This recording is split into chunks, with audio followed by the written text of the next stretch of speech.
Dear viewers, इस topic को अंग्रेजी में देखने के लिए देखिए हमारा इंग्लिश यूट्यूब चैनल।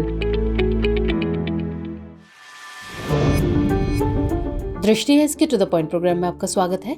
आज का विषय है मुकुंदरा हिल्स टाइगर रिजर्व। आइए जानते हैं कि ये चर्चा में क्यों है।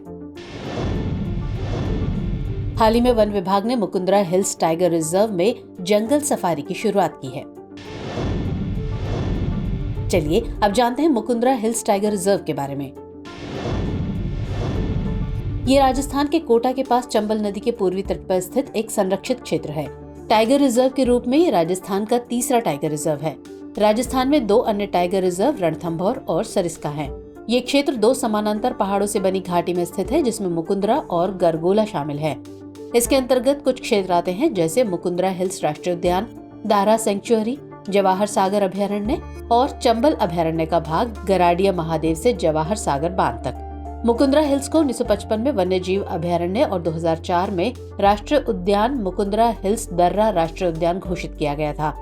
इसे वन्य जीव संरक्षण अधिनियम 1972 के तहत वर्ष 2013 में टाइगर रिजर्व के रूप में अधिसूचित किया गया। चलिए अब नजर डालते हैं इसकी वनस्पति पर। ये टाइगर रिजर्व घने जंगलों से घिरा हुआ है। इसमें विभिन्न प्रकार के औषधीय पौधे हैं जो उपचार गुणों से युक्त हैं। यहाँ मुख्य रूप से शुष्क पर्णपाती वन पाए जाते हैं। अब बात करते हैं इसके जीव जंतुओं की। तो इस रिजर्व में तेंदुआ, स्लॉथ बेयर, नीलगाय, चिंकारा, चित्तीदार हिरण, छोटा भारतीय सिवेट, टोडा बिल्ली, सियार, लकड़बग्घा, जंगली बिल्ली, लंगूर आदि निवास करते हैं। वहीं यहाँ पाए जाने वाले सरीसृप और उभयचरों में अजगर, चूहा, सांप, हरी कीलबैग, मगरमच्छ, घड़ियाल, ऊदबिलाव और कछुए आदि शामिल हैं। चलिए अब नोट कर लीजिए आज का अभ्यास प्रश्न। मुकुंदरा हिल्स टाइगर रिजर्व के संदर्भ में निम्नलिखित कथनों पर विचार कीजिए। पहला कथन, ये चंबल नदी के पूर्वी तट पर स्थित है। और दूसरा कथन, रणथंभौर और सरिस्का के बाद ये राजस्थान का तीसरा टाइगर रिजर्व है। आपको बताना है कि इनमें से कौन से कथन सही है या सही है। ऑप्शन है ए केवल 1, बी केवल 2, सी 1 और 2 दोनों, या फिर डी ना तो 1 और ना ही 2।